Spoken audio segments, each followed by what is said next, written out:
This is Monkey World in Dorset, the largest ape and monkey rescue centre on the planet.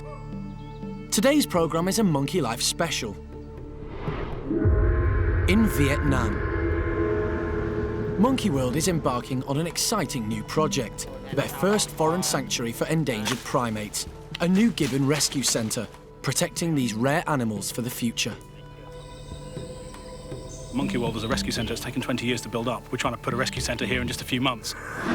We trek through dense jungle in a search for golden-cheeked gibbons in the wild. Ow, it's the gibbons. But will the team catch more than just a glimpse of these elusive creatures? And at Monkey World, Peanut and her family experience life in the treetops for the very first time in their new home.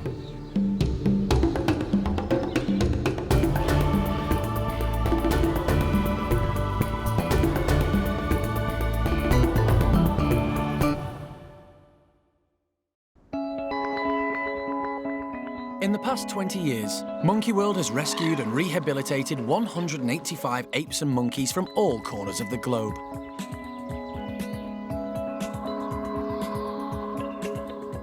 But their latest project means that many rescued primates can remain in their native country.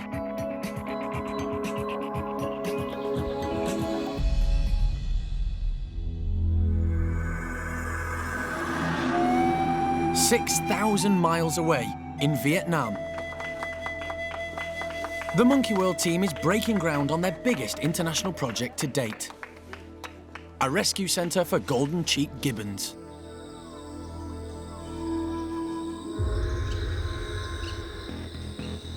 Vietnam is home to some of the rarest wildlife in the world. Poverty in rural communities has led to endangered wildlife being the target of the illegal poaching and smuggling trades. Without help, golden-cheeked gibbons could face extinction. We knew that there was a big demand and trade in them illegally on the black market, and yet nobody knew anything about them in the wild, except for most conservationists were saying, actually, there are other species that are more critical. Well, it was a very sort of grand statement to make when you don't actually know anything about the golden-cheeked gibbon. So I guess at that point in time, which was about 4 or 5 years ago, we decided, well, perhaps this is something that actually we could do, that Monkey World Ping Tung Rescue Center and the Vietnamese government could grab hold of and actually do something significant for an endangered species before it faces extinction. 5 years in the planning, the new sanctuary will be run by Monkey World and Taiwan's Ping Tung Rescue Center. Joining forces with the Vietnamese, the three nations will build the first official rescue center of its kind in this country. So I'm very pleased to be here today to break ground for this rescue center, but really this is only a small part of the overall project, where we are trying to aim to create the highest level of scientific work for conservation, for welfare, and to get the gibbons back out into the forest. So thank you very much, and all the best for a successful future. Thank you.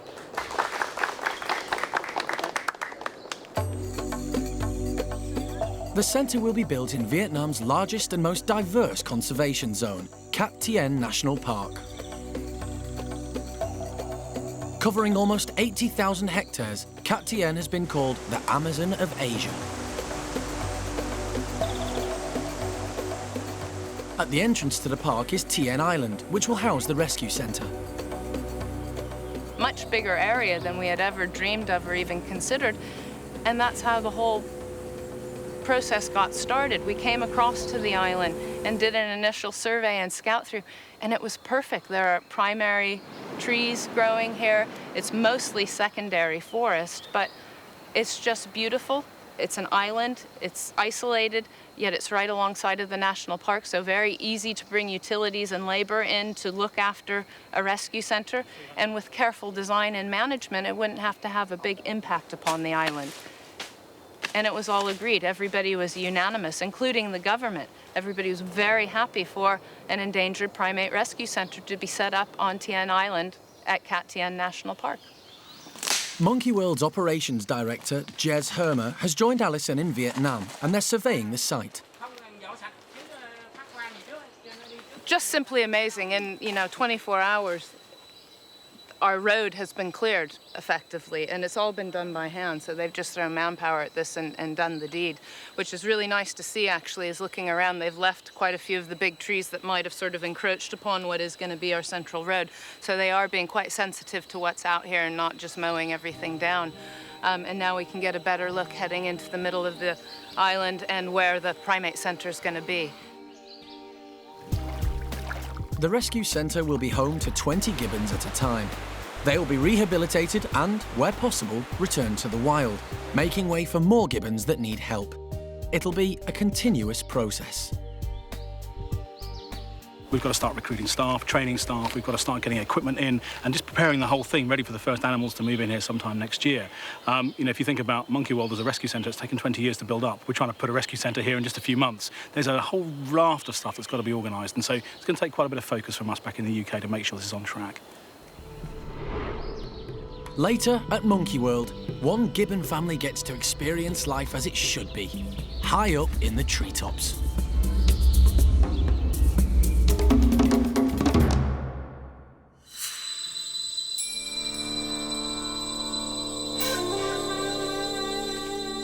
It's 4 a.m. in Vietnam. The team are heading deep into the jungle. They're hoping to catch a glimpse of golden-cheeked gibbons in their natural habitat. Monitoring the wild population of the gibbons will help everyone understand more about the needs of the rescued primates when they're brought to the new centre, and when they are re-released back into the wild. But in order to find the gibbons, they need to hear them call. It's a waiting game. They normally call an hour after dawn, so we've still got some time. But the thing is, you know that they're really close, you know they're within 500 metres of you. But without the trigger of a call, and they're so silent otherwise. Monkey World keeper Marina has been studying Cat Tien's wild golden-cheeked gibbons for the last 4 years. The group she's hoping to show Alison is known as How Family. It's been about an hour since sunup. We haven't heard them. We heard a neighbouring group, but not this group. So I think we're going to head back towards the centre and we'll take it slowly and see if we can eventually catch up with How Family.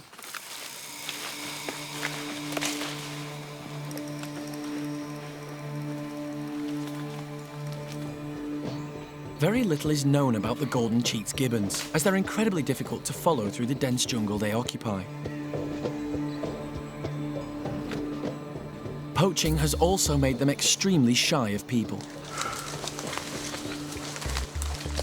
The seasons make a huge difference here, and it's coming into dry season now, so every step is a crunch and a crack and a break of a branch or leaf litter. And it's really difficult to move quietly through the forest right now.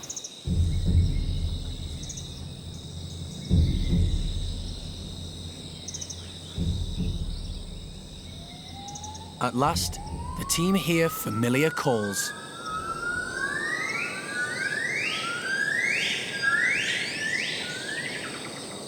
They called for 12 minutes, which is their average time, which wasn't enough to get to them. But they're probably within 150 metres of here. Hopefully at a fruit tree. So just waiting for some kind of sign to find out exactly where they are. Marina has been living in Vietnam for the last 2.5 years. She's endured the jungle for up to 2 weeks at a time, and her findings are going to be crucial for the new rescue centre. Alison wants to ensure the environment and conditions they build at the centre are perfect for the rehabilitation of the rescued gibbons. Marina's just done an absolutely fantastic job for 2 years studying the ecology and biology of the golden-cheeked gibbons. Most people say, well, what does that really mean? The ecology means how does the animal impact and interact with its environment. So that basically covers everything about your life history. Marina's work in Cat Tien National Park has been unparalleled. It will be probably the definitive work on golden-cheeked gibbons in the wild. Indeed, many people have failed where Marina has succeeded.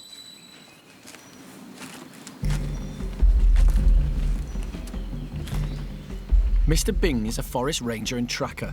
He's been working with Marina since she arrived in Vietnam.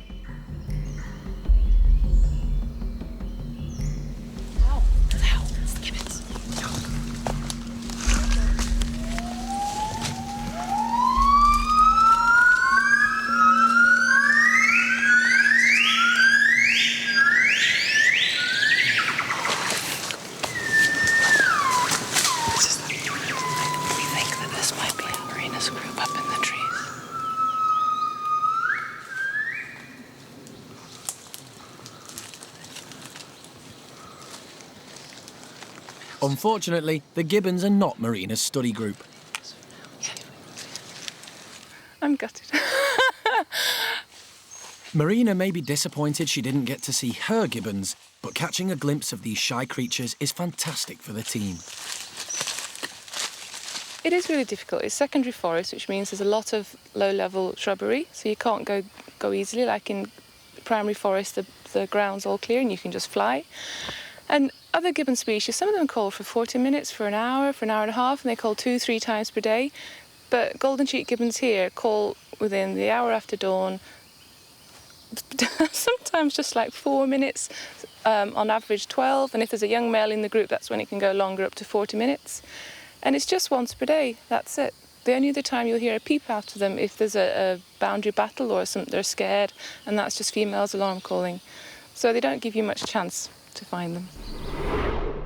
Coming up, the team discover snares and traps. This is less than 72 hours, definitely. It's a chilling reminder that illegal poaching still exists in the national park. And, even worse, they see the full extent of the damage a snare can cause.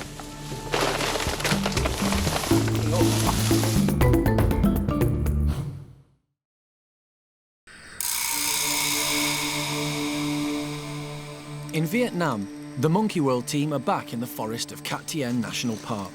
Marina wants to find How family, one of her golden-cheeked gibbon study groups.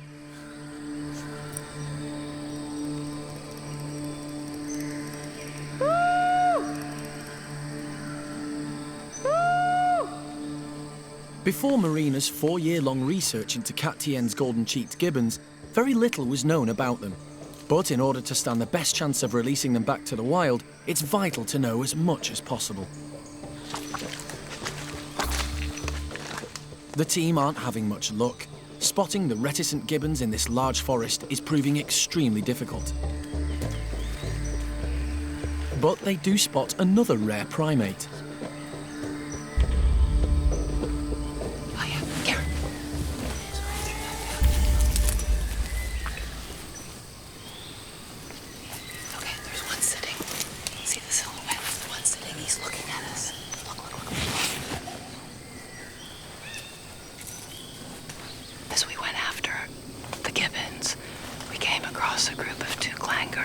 Which are really sort of quite big-bodied monkeys, and they've actually got a chambered stomach. They're very unique. They're ruminant digesters, so all they eat really are leaves, and then they sit like a cow in the tree and digest.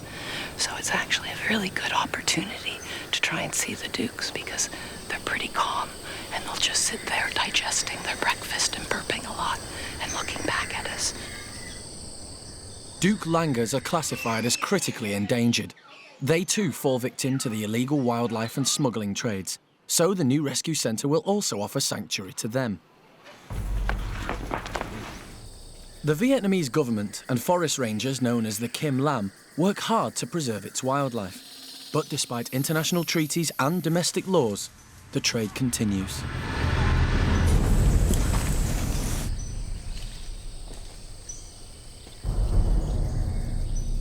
Further into their trek, the team finds snares and traps that have been laid just hours ago.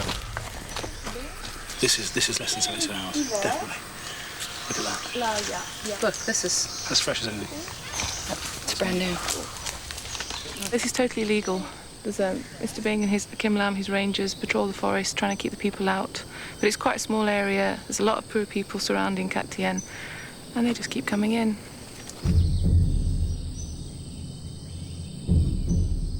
They have found laid branches and leaves. This is the snare line. The animal is forced to find an opening, which leads straight to the trap. So if you were an animal and you came along here, that's what's going to happen to you. And it cuts in, and you turn your leg off. But what generally happens is it doesn't kill them. So it will just leave them to sit there for days, weeks on end sometimes, just dying a slow lingering death, which is a great shame. When I was here 2 years ago, I never saw any snare lines because this is very close to the headquarters. It's right next to the headquarters of the Kim Lam. Yeah, he's just saying lots of people are liking it at the moment and more are coming in. And this was the best protected area within the park, so if hunters are here, it means the other areas maybe are getting worse. The national park is now having to employ more forest rangers to keep the poachers out. Now, people have been hunting like this around here for years and years, but, you know, the forest is getting smaller, the concentration of hunting is getting much tighter, the effect upon the natural environment is getting much more severe, and it's an issue of education, essentially. The local hunters don't necessarily need to come in here anymore and hunt these small mammals. It's not essential for their survival, but they do come in as part of their cultural heritage, and until somebody can get the educational points across that actually this is damaging the forest irreparably, you know, this is never going to stop. Sadly, in just one day, the team find many different traps that they need to dismantle. And later, they come face to face with the reality of what happens to an animal that's been caught by a snare. It's a Duke Langer, one of the rarest primates in the world. And, you know, you see these little signs all over his body of what his previous life was. And now that's tragically over.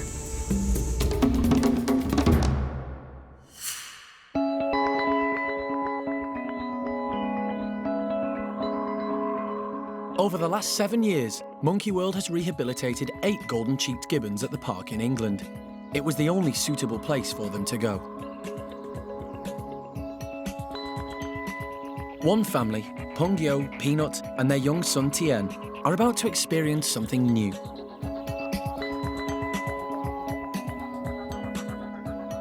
Attempting to make life as natural as possible for their resident gibbons, the team has created a new 2-acre enclosure, including a large wooded area.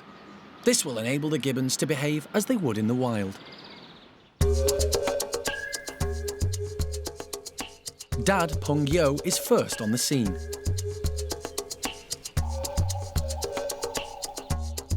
But Mum, Peanut, has her youngster to think of, so she's more cautious. But not for long. The lure of the forest is just too tempting. It's a great moment for the primate care staff. It's the most wonderful thing to see these gibbons in the trees. They've been stolen from the wild as infants, taken into the illegal pet trade, and they're using their trees like they've never been away. Just really goes to show that the natural instinct is there. They know how to handle those trees. It's so often said that you can't put these animals back into a natural environment because they won't know how to do it. Peanut and Pung Yo know exactly what trees are for. They know how to use them. They're there. They're using a forest. Tien is now 11 months old and a confident young gibbon. This is his first tree climbing experience and he clearly loves it. Gibbons move at great speeds and can jump around 40 feet. In the wild, they spend their lives living high in the tree canopy. And it seems that's just what this family are going to do.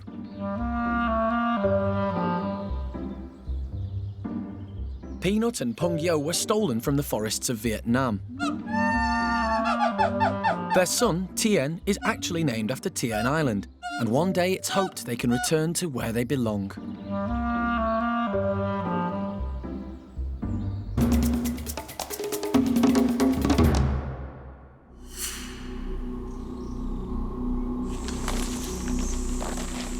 Back in Vietnam, in Cat Tien's headquarters, Alison and Marina are about to see firsthand the damage a snare can cause to an animal. This is a black-shanked Duke Langer, one of the most endangered primates in the world. He's lost his leg and would have endured a slow and painful death. Just a few hours ago, the team were lucky enough to see a wild troop on their trek through the jungle. You try not to get too emotional about these things and just deal with the practicalities. But when you start looking at him, it's just really difficult because you see signs of his previous life. He's got a cut on his face and a torn ear. He's sort of coming up to adulthood, coming to be a mature male. He was probably challenging the adult male in the group to become the dominant male. And, you know, you see these little signs all over his body of what his previous life was. And now that's tragically over. Marina is taking hair samples and the vet is gathering information. Hopefully they can learn something about this species from this incredibly sad situation.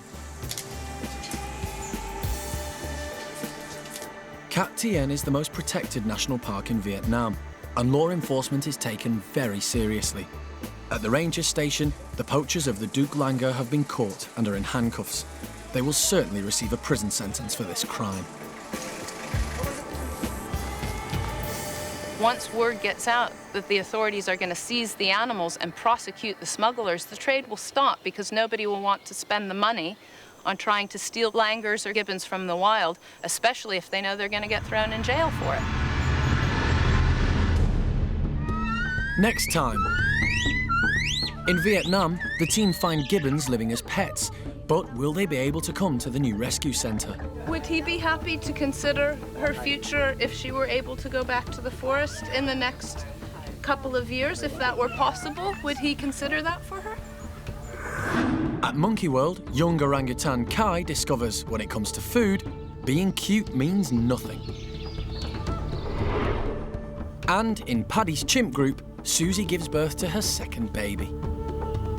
She's looking after the baby, she's holding the baby, we've actually seen it suckle now, so things are looking very positive for everything to go well.